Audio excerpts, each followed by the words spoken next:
Сәлем достар, бүгін біз өте дәмді және тез дайын болатын қуырылған етпен булгур пісіреміз.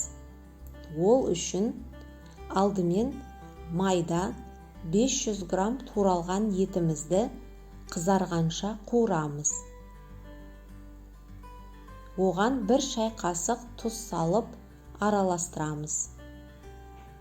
Енді 1 бас ұсақ туралған пиязымызды қосамыз. 5 минут қуырамыз.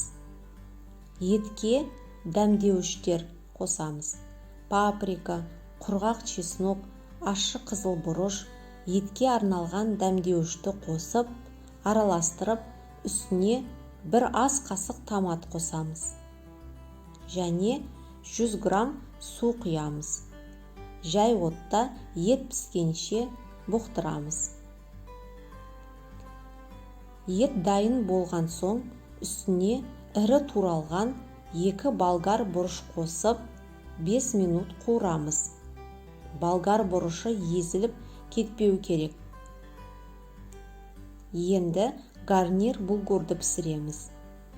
Табаға 2 ас қасық сары майды ерітіп, оған жуылған булгурды қосып 5 минут қуырамыз. 1,5 шай қасық тұз қосамыз. Үстіне булгурды 1 сантиметрге жауып тұратындай су құйып, суы тартылғанша күтеміз. Суы тартылған соң қақпағын жауып 15-20 минутқа бұқтырып қоямыз. Жай отта.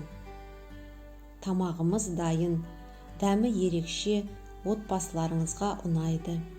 Дайындап көріңіздер. Назарларыңызға рахмет.